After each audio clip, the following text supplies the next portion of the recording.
তোমার ছেলে মেয়ে আছে? একটা ছেলে কানা। কানা কি নাম? শমশের। শমশের? হ্যাঁ। খেতে দেয় তোমাকে? তোমার খাওয়া দাওয়া কি করে হয়?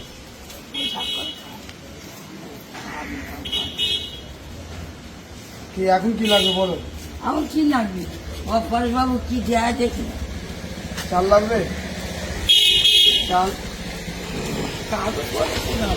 কি টাকা করবো বলো? কি টাকা? ওই টাকা পয়সা। পরেশবাবু আসবে তোমার ওই ওখানে ওই কে আছেন এটা আপাতত পরেশবাবুর তরফ থেকে আমি দিয়ে দিলাম, এটা আমি 500 টাকা নিয়ে যাবো। আর তোমার কি কাগজপত্র নেই? বিধবা ভাতা বার্ধক্য ভাতা পাও না? না ওই জন্য আজকে পরেশবাবু আসুন, আমি বলে দেবো, ঠিক আছে? কাগজ পাওয়া বলে দেবো, তুমি চলে যাবে। জমা দাও। তোমার ওই মিঠাখালী উত্তর পূর্ব বাড়াবাড়ি? আচ্ছা, এই তো হয়েছে। সেই তো তোমার দুয়ারে সরকারে জমা দেওয়া আছে, তোমার এই বার্ধক্য ভাতা হয়ে যাবে। তোমার বিধবা ভাতা বার্ধক্য ভাতা পেয়ে যাবে। কিছুদিন পরে আসো, আমি যে ব্যবস্থা করে দেবো, ঠিক আছে? যাও।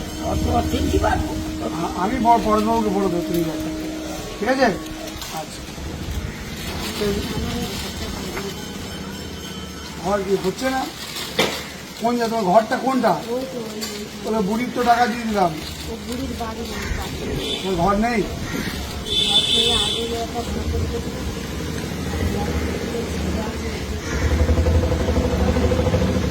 ঘর একটা তো করে দেওয়া হয়েছে। হ্যাঁ, আরে ছেলেদের থাকার জন্য নেই? ওদের কিছু হয়নি। ওদের জন্যই তো এই দাবার করে থাকে আর এই ভাতটা প্লাস্টিক দিয়ে আর ওখানে ঠিক আছে, যাও, আমি কাল পরশু যাবো, ওখানে দেখে নিয়ে